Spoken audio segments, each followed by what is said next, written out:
I just watched Avatar Fire and Ash and आज हम production design की बात करने वाले हैं। मोस्ट लोग जब मूवी देखने जाते हैं तो वो सिर्फ एक स्टोरी देखने जाते हैं, पर अगर आप मेरा चैनल देख रहे हो तो आपको पता है कि मैं सिर्फ स्टोरी की बात नहीं करता, I talk about design. Today we look past Na'vi and discover the true production design behind Avatar. It is a story of destruction. We are looking at ash physics, brutalist environments that make this a visual masterclass. Let's dive into the visualization of this movie because you cannot deny the craftsmanship this movie has brought. एक decade के लिए Pandora was defined by bioluminescent blues and warm greens, but the Ash people brought a new design language. और वो design language इन दोनों colors में ही नहीं है। Organic brutalism. As an architect, this fascinates me to a whole new level. पहले हम देखते थे soft vines थी इसके अंदर, blue और green colors थे। अब ऑब्सिडियन, ऐश, ग्रे और रेड कलर्स हैं। और ये सिर्फ सीनरी के लिए नहीं हुआ है, ये पूरा मूड चेंज हो गया है मूवी का। डिजाइन के अंदर अगर आप देखते हो तो ब्लू और ऑरेंज कॉम्प्लीमेंट्री कलर्स होते हैं ऑपोजिट टू ईच अदर। अगर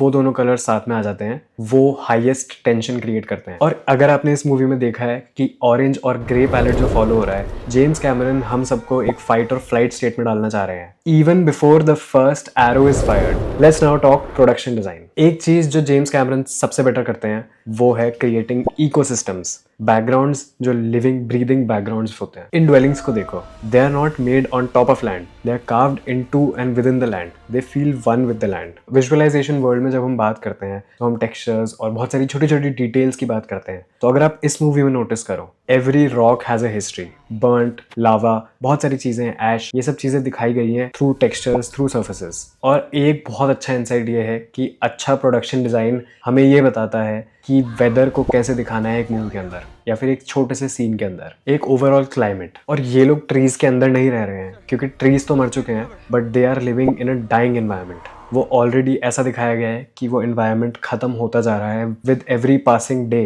that is world building 101, the physics of ऐश।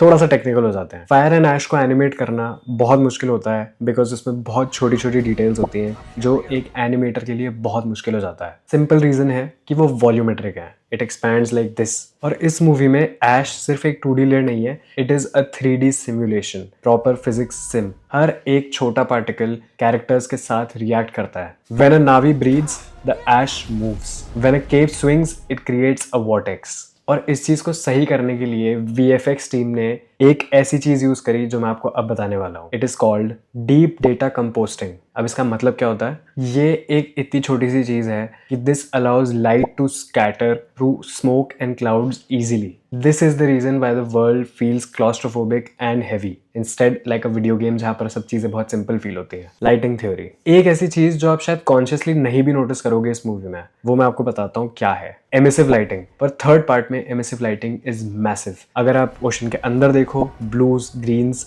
अगर आप बाहर देखो फायर एंड ऐश के जो वो कलर्स हैं, रेड, ऑरेंजेस, एमिसिव लाइटिंग बहुत ज्यादा यूज हुई है इस मूवी। और most of the light in the film doesn't come from the sun. रात के आप कोई से भी सीन उठा के देख लो एवेटार के, it usually is well lit because of the emissive lighting or the neon lighting in trees, in ocean, जो भी चीज उनके आसपास है। और ये अंडर लाइटिंग क्रिएट करता है which is usually used for horror movies. It makes the Na'vi look more menacing. एक बहुत अच्छी चीज जो जेम्स कैमरन ने यूज करी, उनके जो सूट्स थे उन पर ऑरेंज लाइट थी, वो ऑरेंज लाइट सूट पर आती थी, उनके चेहरे पर आती थी, तो it use to reflect the orange and red lights जो उनको मूवी की थीम में चाहिए था। यही रियल वर्ल्ड डेटा है जो एनिमेटर्स की हेल्प करता है रियल स्किन को, कपड़ों को कन्विंसिंग दिखाने के लिए। अब परफॉर्मेंस कैप्चर के आप लोगों ने बहुत सारे क्लिप्स देखे होंगे सोशल मीडिया पे वायरल होते हुए कि एवेटार में वो लोग एक्ट कर रहे हैं, उनके यहाँ पे कैमरा लग गया है। तो it is not exactly just animation, ये ट्रांसलेटेड एनिमेशन है। परफॉर्मेंस रिग्स जो होते हैं वो माइक्रो मूवमेंट्स को भी कैप्चर करते हैं। अगर आपके फेस में छोटा सा भी मूवमेंट है, यहाँ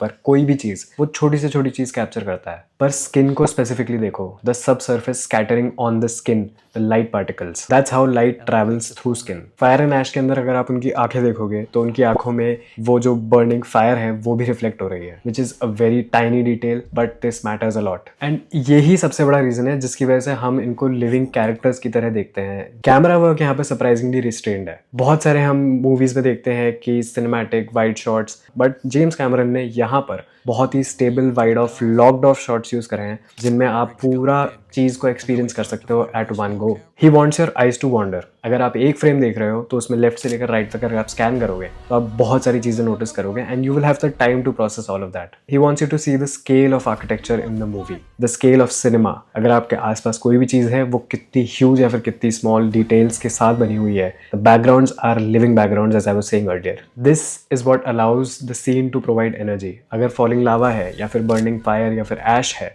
वो सब उस सीन में एड ऑन करते हैं and that makes the seen a complete visual masterpiece. It is mature film making that makes the viewers stop. My final take? Well, Avatar Fire and Ash is a design masterclass. अगर आप छोटी से छोटी चीज़ उठा के देखोगे, 3 घंटे 17 minute की ये मूवी है, आप हर बार कोई नई चीज़ डिस्कवर करोगे। I am guaranteeing it to you. हर छोटा scene, even if you break down a 5 minute scene, उसमें इतनी सारी विजुअल चीज़ें हो रही हैं कि you can not even comprehend at once. The craftsmanship is undeniably great. If you're into filmmaking, architecture, or visualization, or any other field for that matter related to this is a movie you study, not just watch. Now I want to hear from you. आपके दिमाग में कौन सा scene टिका रहा, जो scene देख के आपका दिमाग खराब हो गया? Was it the volcanic plains or the new tribe design? Let's talk in the comments. Hit subscribe, comment down below, like this video, share this video with your friends. Thanks for watching, guys. I'll see you in the next breakdown.